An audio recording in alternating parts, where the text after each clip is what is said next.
राधे राधे राधे राधे राधे राधे राधे राधे राधे। कनिया कनिया कनी आदि दिया न ये पका का बड़ खांसी भ गेलिए।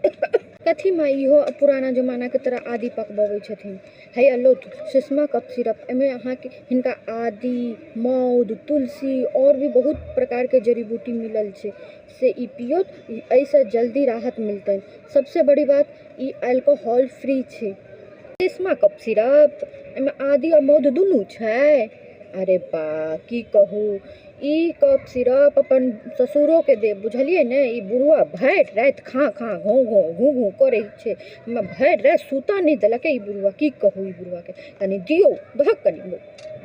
मार्केट में मिले वाला कफ सिरप जेमे के अल्कोहल मिलल रहे छे। अल्कोहल से बचे के लेल ई सुषमा कफ सिरप पियो जे कि सुषमा द्वारा बनायल गेल छे। एहि में बहुत तरह के जड़ी बूटी मिलल छे जेमे तुलसी आदि मौध एहन तरह के जड़ी बूटी और भी अनेक प्रकार के जड़ी बूटी में मिलल छे।